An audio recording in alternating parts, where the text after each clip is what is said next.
Eu me paxei com o francês. Pois é, meu namorado, como vocês sabem, tem vídeo da gente aqui. Acho que não tem ele em nenhum vídeo específico. Se vocês quiserem ver foto dele, vão ter que ir nas minhas outras redes sociais, que eu vou deixar aqui na tela pra vocês, principalmente lá no meu Instagram. Aparece ele em algumas fotos, inclusive as fotos que a gente fez no dia que a gente se paxou. E a gente se paxou, e o que diabo é se paxar, né? E como foi a experiência de fazer esse pax, etc. Olha, a gente se paxou, e paxar aqui é uma união estável. Então a gente assinou os documentos de uma união estável. Então agora a gente, do governo francês, sabe que a gente tá junto. Antes, quando a gente só morava junto, a gente tava numa situação aqui na França que eles chamam de situação de concubinagem, que eu acho bíblico. Então a gente tava em situação de concubinagem, agora a gente tá paxado, que é um pacto de ação civil e solidária. Eu acho que significa exatamente isso aí na sigla. E a gente fez esse pax no dia 3 de novembro. Então tinha um ano e um mês que a gente tava morando junto quando a gente fez o pax. E agora a gente tá paxado. Aqui na França é meio como no Brasil, mesmo a união estável. Algumas pessoas consideram como algo muito sério, algumas pessoas consideram como algo, sei lá, um namoro plus. Eu e ele, a gente considera como um namoro plus, assim. Então,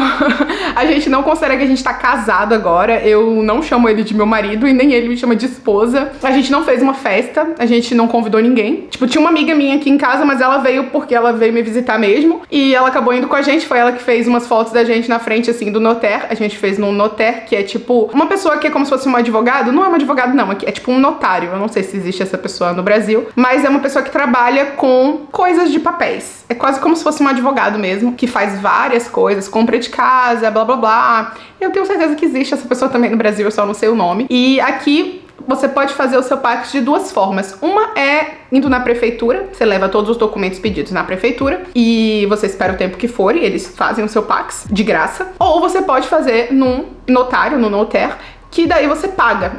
Eles organizam bastante dos documentos, você paga uma taxa e eles fazem muito mais rapidamente. No nosso caso, o que aconteceu foi, eu que fiz todos os documentos, vocês sabem que eu tenho experiência com documento, porque eu ensino como fazer mestrado aqui e muita coisa ligada a morar na França passa por documento, por dossiê, por blá blá blá. Então eu conhecia esse processo e daí eu simplesmente achei na internet como fazer, juntei todos os documentos que pediam. Tem que solicitar documento no Brasil, então alguns documentos eu tive que pedir no Brasil, como certidão de nascimento minha atualizada. Também tem um papel que diz que você não é casado no Brasil, é um negócio tipo um não consta que você tem que pedir no Brasil. Eu tive que solicitar isso no Brasil também. Esses documentos foram enviados pra mim, eu tive que traduzir por tradutor juramentado aqui na França, mas o papel físico mesmo eu tinha que mandar na casa da tradutora e ela traduzir e me reenviar, porque tinha que carimbar o documento principal. Também Gigi teve que pedir, né, o acto de naissance dele, que eu falei tudo errado agora, mas resumindo, é o certificado de nascimento, né, a certidão de nascimento dele também atualizada pra ter nesse processo. Alguns outros documentos também que eu já esqueci agora, era muita coisa. Eu não vou transformar esse canal aqui num canal sobre pax, nem sobre esse processo, mas é um processo um pouco chato, mas que dá pra fazer. Demora, tá? Eu comecei a pedir os documentos em junho e a gente veio se paxar em novembro. Claro que parte disso foi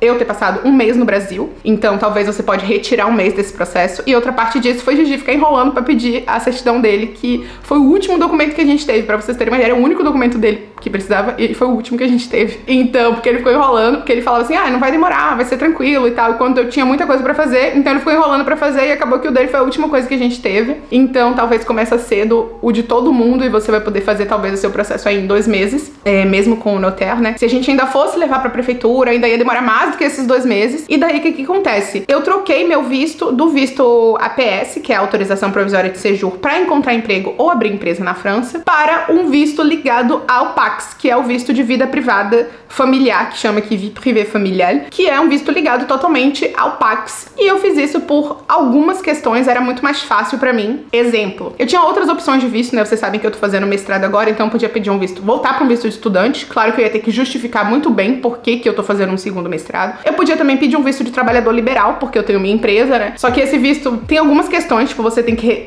provar uma renda bem alta, tipo assim, guardada. Você tem que provar mais ou menos 20 e poucos mil euros numa conta. Então é uma renda bem alta. A gente poderia ter corrido atrás, mas o principal problema desse visto de trabalhador liberal é que com esse visto eu não ia poder fazer o estágio do mestrado que eu tava fazendo, e com o visto de estudante tinha outras implicações. Enfim, os dois vistos, eles atrapalhavam essas duas coisas que eu tava fazendo em paralelo, que é o mestrado e a minha empresa, entendeu? Tipo, as duas coisas se atrapalhavam. Então era meio que um caminho ou outro. E o único visto que me deixava mais livre em termos de qual trabalho eu quisesse fazer, se eu quisesse fazer minha empresa, se eu quisesse fazer o estágio, o que me deixava mais livre nesse sentido era o visto de vida privada familiar. Eu demorei bastante pra aceitar que esse era um visto que eu ia fazer, que eu poderia fazer. Eu já sabia que ele era possível, mas era uma questão mesmo de orgulho e tal. Enfim, eu venho de uma família muito independente, onde as mulheres são, tipo, muito fortes, assim. Querer ter muita independência financeira, independência intelectual, independência geral, assim. Então, ter esse visto que é 100% ligado a meu namorado, ao nosso relacionamento, foi um processo, assim, suado pra eu chegar na paz de espírito de fazer isso. E muitas coisas influenciaram, não sei se vocês se interessam por ver um vídeo de como eu cheguei na paz de espírito de fazer esse visto, mas muita coisa influenciou. E eu acho que, assim, tem pessoas para as quais isso não é nem uma questão, sabe? Tipo assim, por que não? Tipo, vai facilitar tudo, tá fácil aqui, por que não? Tipo, é um super por que não, sabe? Mas pra mim, não foi um super por que não, foi uma coisa que eu, bati muito, assim, e tal. E hoje, claro, né, eu fiz o visto e tô super em paz com isso. Tem algumas coisas que eu tô resolvendo com relação a esse visto específico. Não sei se eu vou sempre continuar com ele. Eu descobri, inclusive, quando eu fui fazer esse visto, que eu podia pedir um visto de 10 anos já. Claro que não ia ser ligado ao meu namorado, não ia ser porque eu estou com ele que eu posso pedir um visto de 10 anos, mas mais porque eu moro na França já há 5 anos, então eu preenchi os requisitos para pedir um visto de 10 anos, fora um pequeno detalhe que é que eu não fiz a minha declaração de imposto retroativa. Eu comecei a declarar imposto muito tarde, então se eu puder te deixar alguma dica nesse vídeo declare seu imposto. E declare cedo pra você poder pedir esse visto de 10 anos o mais rápido possível. Até a nacionalidade também, você vai precisar do imposto declarado, já tem vídeo aqui sobre isso. Então declare o mais cedo possível seus impostos. E eu comecei muito tarde a declarar imposto, então eu não pude fazer isso agora, talvez eu possa no futuro fazer isso. Mas, então, é isso, eu tô agora nesse momento da minha vida, né, nessa situação aí que eu contei pra vocês, que agora eu tô com esse visto, que é completamente ligado ao meu namorado, a essa relação. Eu posso, no futuro, trocar de visto, né, ir pra um visto, digamos, de trabalho. Esse visto que eu tô agora tem validade de 1 ano, então no fim da validade eu posso ou continuar no visto da relação mesmo, esse vida privada e familiar, ou trocar pra um visto de trabalho, trocar pra um passaporte talento, trocar pra, que também é visto de trabalho, né, só que pra quem ganha um pouco melhor, pedir uma nacionalidade também francesa, se eu fizer essa declaração retroativa. Então, eu tenho outras opções além do visto ligado a ele, mas eu tô, assim, agora eu já tô em paz, né, eu fiz o processo, eu já tô em paz com a decisão de ter esse visto que me permite fazer tudo que eu preciso fazer no momento, que é manter minha empresa funcionando, fazer o mestrado e fazer o estágio obrigatório do mestrado. Então, são algumas questões aí que eu tive que pensar, colocar na balança, conversar com uma advogada também especializada em imigração, em direito da família na França e direito do trabalho também, né, que é muito importante, pra saber qual era o melhor caminho pra minha situação. E aí chegamos nessa conclusão e, assim, tá sendo uma experiência diferente, né, tipo, como eu falei, eu venho de um lugar de muita independência inculcada na gente, colocada, assim, a força na nossa cabeça, a força de ver exemplo, né, o exemplo que arrasta, de mulheres muito fortes e muito independentes. Então, foi um pouco difícil pra mim. Acho que eu me estendi nesse rolê de ser muito difícil pra mim, mas só pra desabafar, acho que talvez no futuro eu vou querer ver esse vídeo, talvez no futuro eu veja esse vídeo e pense assim, ai, que bobeira, Carla, naquela época você era tão boba. Eu espero que a Carla do futuro pense isso, vendo esse vídeo aqui, porque é uma coisa que eu tô em constante evolução. Mas é isso, me paxei. Eu tô feliz de ter tomado esse passo no nosso relacionamento. A gente também, além de, claro, essas questões, né,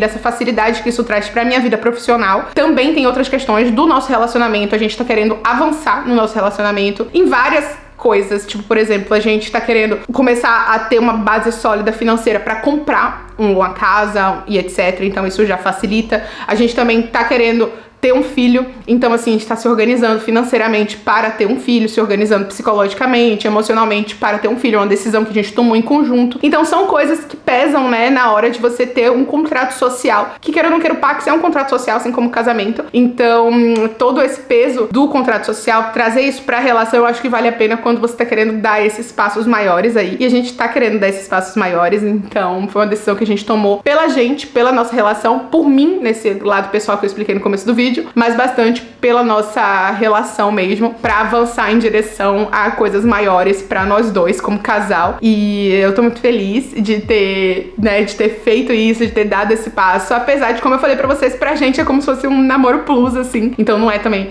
tão, meu Deus, uau. Não sei se vocês têm interesse de saber muito da minha vida pessoal aqui nesse canal, já que ele é 100% voltado, né, pra o mestrado na França, pra estudar na França, mas só pra contar uma fofoquinha pra vocês, a gente pretende sim casar também, né, tipo, é uma coisa que tá nos nossos planos, mas que não é uma prioridade em termos financeiros, sabe? Casar é caro e a gente tem, como eu falei, essas duas outras prioridades, então eu não sei se vai rolar tão cedo ou tão em breve, mas quem sabe, eu sempre quis casar, então quem sabe se rolar alguma coisa eu conto pra vocês, mas por enquanto a gente tá realmente, foi uma decisão que a gente tomou pensando em outras coisas como casa, como filho, como minha própria situação de trabalho na França. E é isso, então fica aqui pra vocês um pouco desse update de vida pessoal e contem aqui pra mim o que vocês acharam, conta pra mim se vocês têm alguma dúvida sobre essa questão do Pax, etc. Talvez eu possa entrar um pouquinho nessa questão, não quero me estender muito porque não é o assunto principal do meu canal, mas eu posso talvez compartilhar pra vocês sentimentos e processos e etc desse pedido de Pax. E o Pax, né, na verdade é só a união e depois você pode pedir um visto ligado ao Pax se você já mora com essa pessoa há pelo menos um ano. Então são dois processos um pouco diferentes, um processo é meio que meu, que é esse do visto, e um processo é nosso, que é o processo do Pax em si, da união estável em si. Então são dois processos um pouco diferentes, mas é isso, compartilhei com vocês e tô compartilhando também esse vídeo um pouco pra mim mesma, sabe, pra guardar, pra, como eu falei, Carla do futuro vir aqui assistir esse vídeo e falar, ai Carla, que bobagem, que besteira isso aí. E eu espero que seja essa a minha sensação no futuro vendo esse vídeo. E é isso, um grande beijo